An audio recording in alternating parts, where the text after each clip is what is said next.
With just over 2 weeks to go until the end of the 2020 election, about 30 million people have already voted. That's according to data from the U.S. Elections Project. The ballots from 44 states represent more than 20% of the total turnout from the 2016 election. Relative turnout is highest in Texas. Early voting started there less than a week ago. It is already at 45% of its 2016 total vote. The surge of early voting comes as coronavirus cases continue to rise and as the country heads into its third wave. Hospitalizations are up in at least 30 states.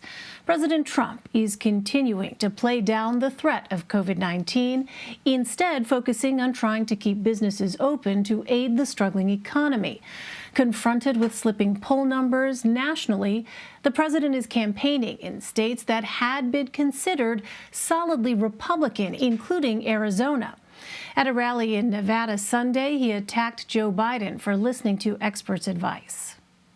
He's going to lock down. This guy wants to lock down. He'll listen to the scientists.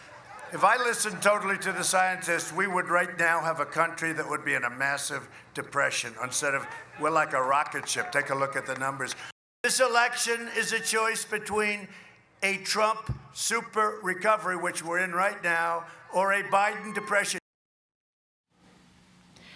The numbers, though, indicate that unemployment remains high. The most recent figures show nearly 1.3 million people submitted new applications for jobless aid. In total, more than 25 million people nationwide remain on unemployment benefits. It's now been nearly 3 months since the extra $600 unemployment benefit expired, and lawmakers seem no closer to reaching a deal on another round of relief. House Speaker Nancy Pelosi says the White House must agree on a bill by Tuesday if they want something passed before Election Day. But even if a deal is reached, it remains unclear if it can make it through the Senate. Majority Leader Mitch McConnell refused to consider the comprehensive bills House Democrats passed back in May and earlier this month. Instead, his chamber will be voting on a much smaller proposal this week. Let's bring in Caitlin Huey-Burns, Nikole Killion, Zeke Miller, and Siobhan Hughes. Caitlin is our CBSN political reporter joining us from Atlanta. Nikole is a CBS News correspondent covering Washington. Zeke is a CBSN political contributor and White House reporter for the Associated Press. And Siobhan covers Congress for the Wall Street Journal. Welcome to you all. It's great to see you. Siobhan, let me start with you. It is clear that another round of aid is very much needed. But is there any reason for people to be optimistic that Washington is going to meet that need? It's very, very hard to see Washington stepping up to the plate anytime soon. You mentioned Nancy Pelosi had set that deadline of Tuesday for the White House to reach a deal with the Democrats. That's not much time. On top of that, Senate Majority Leader Mitch McConnell has said that if there is a deal, he would put that on the Senate floor, but he did not say when. And Mitch McConnell has already set aside next week to confirm Supreme Court nominee Amy Coney Barrett. And so that leaves virtually no time to get something done before the elections. Furthermore, it's not clear the dynamic will be different immediately after the elections. And so it's possible the country could have to wait until next year, 2021, to see a new stimulus. Well, Nikole, I want to show a figure from our latest CBS News Battleground Tracker. When we asked Trump voters why they support the president, 94% say a big factor is the economy. Is the Trump campaign at all concerned about the political impact of not being able to reach a deal? Well, I think certainly the president and the campaign and Republicans want that closing argument from the president to be about the economy. And certainly we have seen the president shift his position on the stimulus. At first, you know, he was the one who actually called talks off. And then we saw him come back to the table and really going to the other side of the pendulum by saying he wants to go big or go home, and that he wants something big and he wants something bold. Now the language that we're hearing from the the White House is that they are cautiously optimistic. They're hopeful for a deal. They're willing to stay at the negotiating table. Certainly, there is a little concern about the price tag. We know Republicans don't necessarily want this $1.8 trillion price tag, but they are willing to see whether the president and Speaker Pelosi can kind of come to some agreement that would be palatable to Republicans. But the bottom line is that they have to look like they're doing something. I mean, voters are heading to the polls. We've talked to many of them who have expressed that they are hurting, that they are feeling this pain in their pocketbooks. So, to have intransigence and act like, there's no movement certainly is not necessarily an argument you want to make in the final days leading up to this campaign. Meanwhile, Zeke, I want to play a clip from 60 Minutes' recent interview with Dr. Anthony Fauci, the government's top infectious disease expert. Let's go ahead and listen. Were you surprised that President Trump got sick? Absolutely not. I was worried that he was going to get sick when I saw him in a completely precarious situation of crowded, no separation between people, and almost nobody wearing a mask. When I saw that on TV, I said, oh my goodness, nothing good can come out of that. That's got to be a problem. And then sure enough, it turned out to be a super spreader event. An interview there with our CBS News chief medical correspondent, Dr. John LaPook. But Zeke, you have some reporting on how President Trump responded on a campaign call this morning. What can you tell us about that? Well, the president on a call with campaign staffers, the purpose of the call was meant to sort of buck them up for the final 15 days of the campaign. The president took a detour on that call to personally call out Dr. Fauci, calling him a disaster, essentially saying he would fire him if not for the controversy that he knows that would entail. It's sort of the private side of the message we've seen the president deliver publicly in recent days as he's tried to sort of weaponize Joe Biden, saying that he would follow the advice of scientists as he leads the pandemic, as he plans to lead the potential pandemic response should he be elected.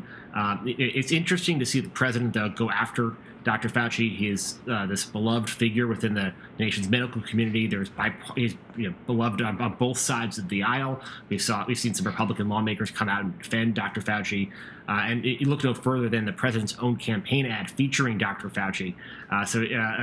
Makes it a really interesting and puzzling in a way tactic on the part of the president to try to attack Dr. Fauci 2 weeks out. Who is he really speaking to there? Probably just his base, but this election, will require probably more than that for him to win. Yeah, no, but it's a good point you raised, Zeke, the fact that they tried using Dr. Fauci's own words, albeit out of context, in a campaign commercial supporting President Trump. So, Caitlin, over the weekend, CBS News obtained an internal memo from inside the Biden campaign on their fundraising and how they see the race as closer than national polls reflect. Why is that? Well, there's not much consensus these days, but we're hearing the same thing from the Trump campaign and the Biden campaign, that they believe this is a closer race than polls suggest. The Biden team is interested in messaging to voters that they don't want them to be complacent. They don't want a redo of 2016, where lots of voters from the Democratic Party base didn't show up. And in places like Michigan, Pennsylvania, Wisconsin, that turned out to be a big difference maker. So the message from the Biden team for the past several months actually has been to ignore the polls and focus on the work. And they've been really focused too on getting people to vote absentee and vote early. Why do they want to do that? Well, it helps to get your voters out as soon as you can, but also that means you don't have to spend a lot of time and resources and money dedicated to voters who have already showed up. So once a voter turns out, you can kind of move on and target your get out the vote operation to voters that you want to continue to turn out. Lots of strategists that we talk to say that Republicans, by not messaging on early voting, kind of leave some votes on the table and require more resources. So the Biden campaign is trying to stress to people not to get complacent, to show up, and that's why you've seen such an emphasis on the messaging that this race is closer and an emphasis on making a plan to cast your ballot. Interesting. Well, Siobhan, let's look at the state of the race beyond the presidential election. This morning, White House Chief of Staff Mark Meadows told Fox News that many Senate Republicans have been very vocal in their opposition to a proposal in the $1.8 trillion area already approved by the White House. Now, you have some reporting on how some Senate Republicans are starting to break with the White House.